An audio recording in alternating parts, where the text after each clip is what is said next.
Hello NinBuzz, how are you guys doing today? My name is Shadow of Resho Gaming and I'm here today to bring you the next episode of the new Community Choice. Now there are 4 games in that series so far, so let's just go ahead and jump into number 4 and see which one got the bottom vote. So coming in at last place, number 4, with 16% of the votes, we have Mario and Luigi Dream Team. Dream Team is the newest Mario and Luigi game in the series, and it's kind of got a mixed review from people about it. The game is definitely one of the longest Mario and Luigi games, so if you're not prepared for a really long adventure, it might be a little bit of a turnoff to you. But that's not to say that the story isn't good at all. The story is fantastic. Your goal in Dream Team is to get the Dream Stone so you can rescue Princess Peach from the depths of the Dream Realm. The gameplay is much like the other games in the series, but it kind of expands upon, and you get a lot of new cool mechanics. Like with Luigi dreaming, you get to have a lot of different possibilities that can only happen in a dream world, so that's pretty cool. Although, like I said earlier, there are times in the game where it does get kind of dull and drag on a bit, so that's probably why it got the number 4 spot. So coming in at number 3 with 19% of the votes, we have the original Mario and Luigi Superstar Saga. Superstar Saga is an amazing game which still surprisingly holds up today quite nicely with all the other games. The whole storyline behind Superstar Saga is that you're trying to get Princess Peach's voice back from Cackletta and Fawful, who stole it by some weird machine. So you have to go on a lot of wacky adventures in the Bean Kingdom to try and save Princess Peach's voice. Along with it, Superstar probably has the most basic moveset in the entire series. Not to say that the gameplay isn't bad per se, it's just that it's the first game, so you're gonna have the most basic movesets that haven't been expounded upon yet.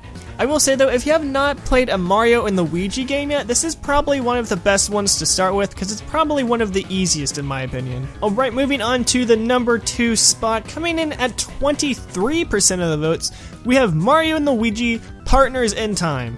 Now, Partners in Time gets a lot of flack for being one of the worst Mario and Luigi games, but I personally think it's a really good game.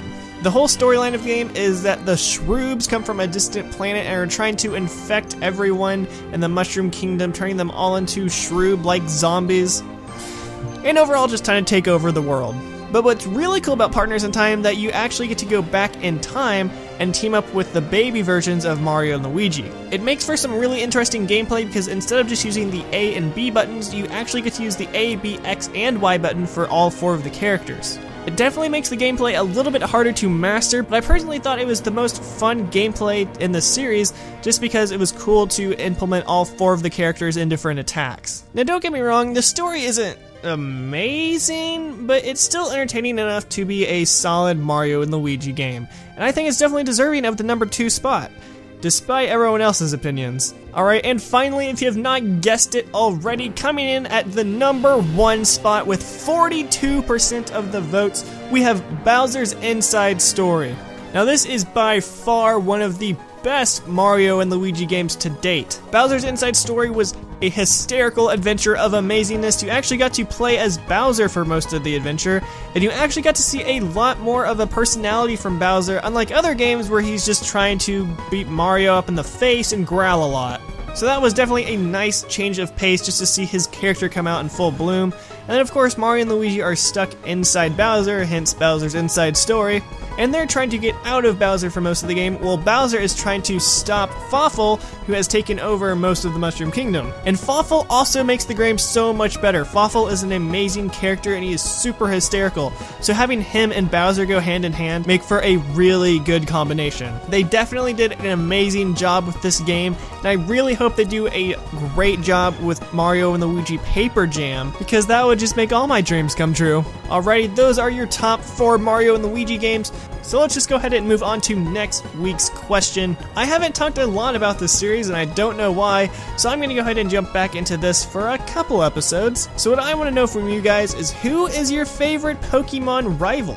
Now in each game you have a rival character per se that kind of journeys along with you in the game and battles you constantly, usually just to try and see who the better trainer is. Now there are a lot of different rival characters, so I'm going to go ahead and leave just a list down in the description below. There's a link you can click, will take you right to this nice little website that will show you all the rival characters. You're so welcome, people. So go ahead and leave that down in the comment section below, and I will make sure to look at them over the next week and then make another episode.